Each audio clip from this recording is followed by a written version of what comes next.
जो पार्टी ये कहती हो कि दुनिया की सबसे बड़ी पार्टी है, अध्यक्ष महोदय वो अपना राष्ट्रीय अध्यक्ष नहीं चुन पाए अभी तक।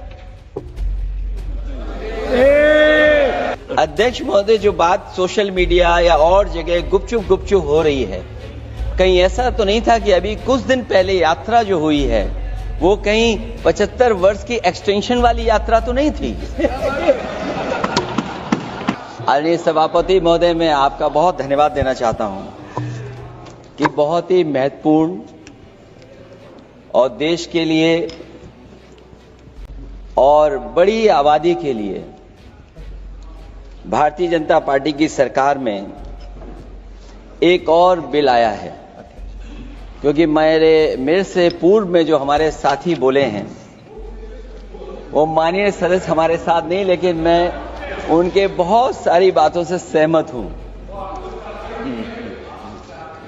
और अध्यक्ष महोदय, मैं देख रहा हूं जो एक्स कांग्रेस वाले हैं वो ज्यादा बोल रहे हैं।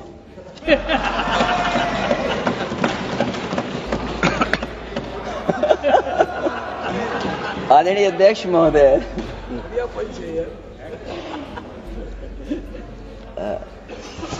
अध्यक्ष महोदय जो आज बिल पेश हुआ है, मैं हिंदी और अंग्रेजी को जो कुछ समझ सकता हूं वो यही मैं कह सकता हूं कि माननीय मंत्री जी ने ये कहा कि ये उम्मीद है।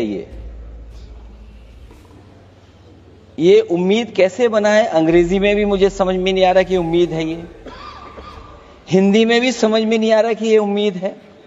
यूनिफाइड वक्फ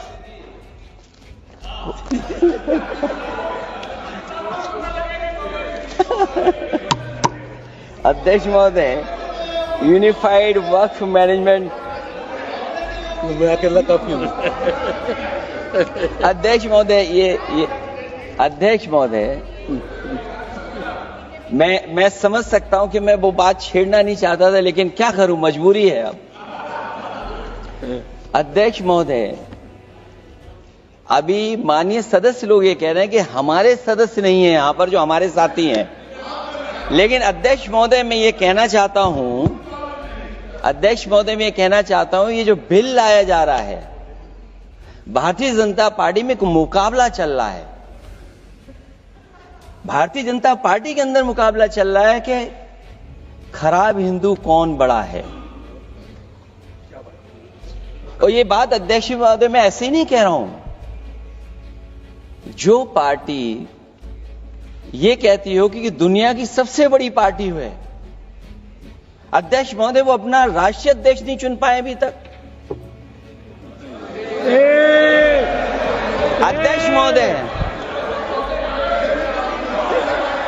अध्यक्ष महोदय, भारतीय जनता पार्टी क्या है?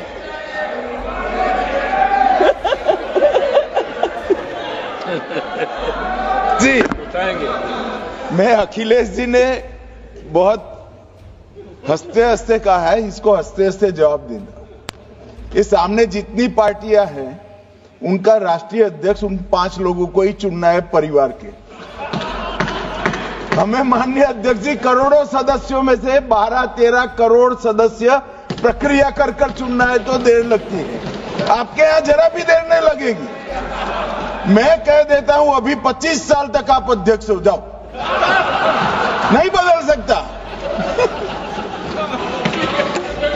अध्यक्ष महोदय, क्योंकि जो बात निकल के आई है वो मैं फिर आगे बढ़ा दूं।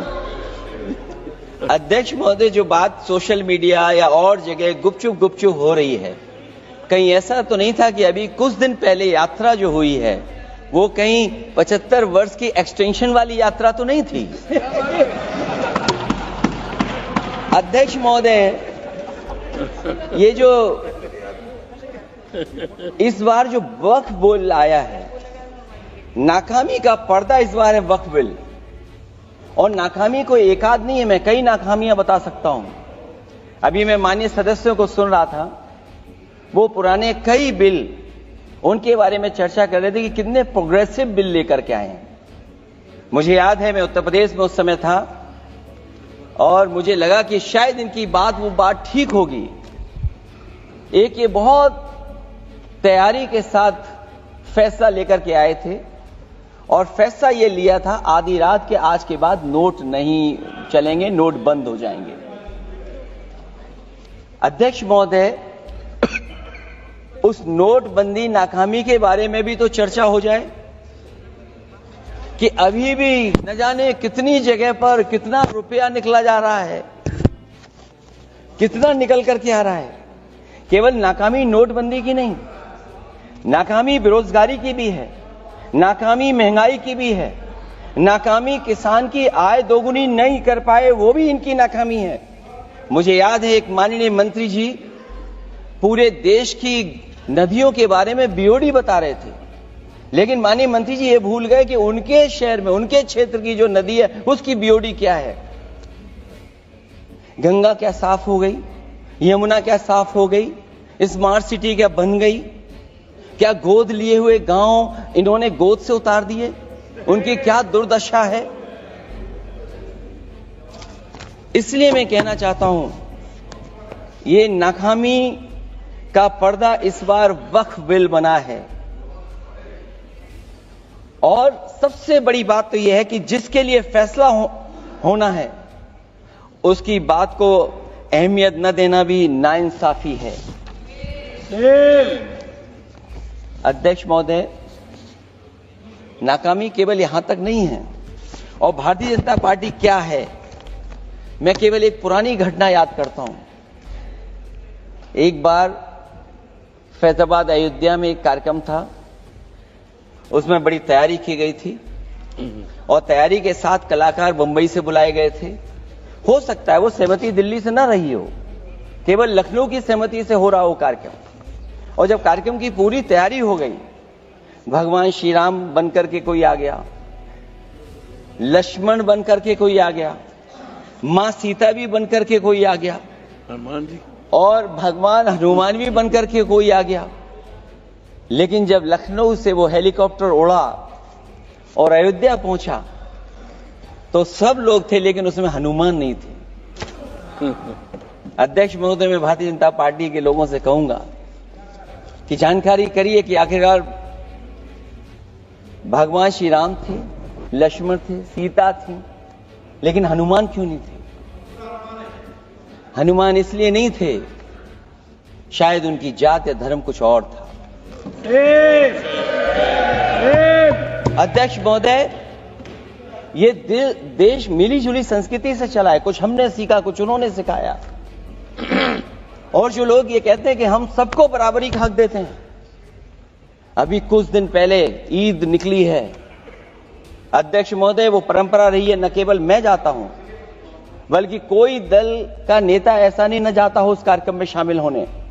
भारतीय जनता पार्टी के जो मुख्यमंत्री, उप मुख्यमंत्री, वो भी जाते हैं, उप मुख्यमंत्री, सभी धर्मों के नेता आते हैं। लेकिन पता नहीं इस बार क्या साजिश थी, षड्यंत्र था कि वहां पर कुछ पाबंदी लगी हुई थी। अगर किसी कारण पाबंदी लगी हुई थी तो बात समझ में आती है, लेकिन जब जानकारी हुई है, किसी को नहीं पता था कि पाबंदी क्यों लगी है कि आप नहीं जा सकते वहां पर कार्यक्रम में शामिल होने। क्या यही भारत है, यही संविधान हमें रास्ता दिखाता है? अध्यक्ष महोदय, मंत्री जी बताएं हमें, वो खुद भी माइनॉरिटी हैं, भगवान बुद्ध के रास्ते पे चलते हैं। भगवान बुद्ध का रास्ता दूसरा है। हम आपको अपना मानते हैं तब भी जब आप हमारे बहुत सारे ग्रंथों को नहीं मानते, तब भी हम आपको अपना मानते हैं।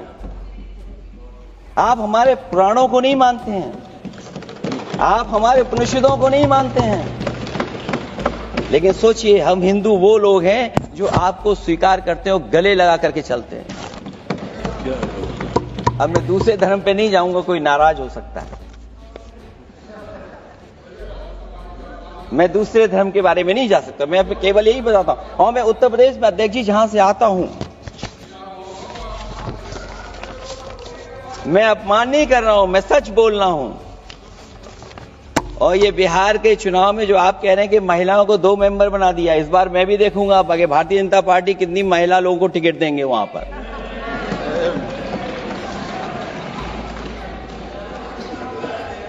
अध्यक्ष महोदय, भाजपा जब भी कोई नया बिल लाती है तो वो अपनी नाकामी छुपाती है। भाजपा वाले मुसलमान भाइयों की वक्फ की जमीन चिन्हित करने की बात कर रहे हैं, जिससे महाकुंभ में जो हिंदू मारे गए हैं या खो गए हैं उनको चिन्हित करने की बात पर पर्दा पड़ जाए। अध्यक्ष महोदय, मुझे खुशी इस बात की कि हमारा धर्म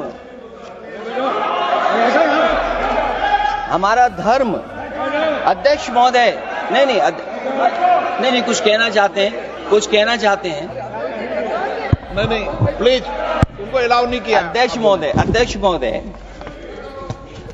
कुंभ में आस्था सबकी है, कोई ऐसा नहीं जिसकी आस्था ना हो। और कुंभ कोई पहली बार नहीं हो रहा था। ये भारतीय जनता पार्टी के लोगों ने ऐसा प्रचार किया कि 144 वर्षों के बाद पहली बार महाकुंभ होने जा रहा है और लोग निकल पड़े। सरकार ने कहा कि हमारी तैयारी 100 करोड़ की है। आप कहते टेक्नोलॉजी का हम इस्तेमाल करेंगे, जमीनों को हम मैपिंग कर करके डेटा एंड रिकॉर्ड ठीक करेंगे। अध्यक्ष महोदय, ये बताएं कि वो 30 लोग कौन थे, उनके नाम क्या थे जिनकी जान चली गई, न केवल जान जाने वालों की, बल्कि अध्यक्ष महोदय ये सरकार बताए कि जो लगभग 1000 हिंदू खो गए हैं, जो अभी तक नहीं मिले, जो अभी तक नहीं खोज पाए हैं, वो 1000 हिंदू की सूची कहां है? और फिर धर्म कारोबार की बात है, जो ये लोग अध्यक्ष महोदय, मैं कार सेवक वाली बात इसलिए नहीं छेड़ना चाहता हूं। अध्यक्ष महोदय, ये शायद माननीय सदस्य जानते नहीं कुछ सच्चाई नहीं जानते। अध्यक्ष महोदय, ये संविधान की वजह से, संविधान को बचाने के लिए, हिंदू एकता को बचाने के लिए कुछ फैसले लिए गए, लेकिन एफआईआर हम लोगों पे नहीं लिखी गई थी। एफआईआर उन पे लिखी गई थी जो बेचारे तैयार हो गए थे सुबह, लेकिन पता नहीं कहां से फोन आया था, कहा था कि अब तैयार तो हो गए हो लेकिन आप शिलान्यास में नहीं आ सकते। बहुत सही। इसलिए बात को इधर से उधर नहीं में ले जाना चाहता। अखिलेश जी, जरा वक्त पे भी आ जाओ। अच्छा, वक्त पे आ रहा हूं। नहीं, वक्त पे अध्यक्ष इसलिए आ रहा हूं क्योंकि वक्त समझने के लिए भारतीय जनता पार्टी की सोच क्या है। और ये अध्यक्ष महोदय जब ये कह रहे हैं कि इससे कारोबार होगा, अध्यक्ष महोदय, धर्म की चीजों से कारोबार नहीं हो सकता।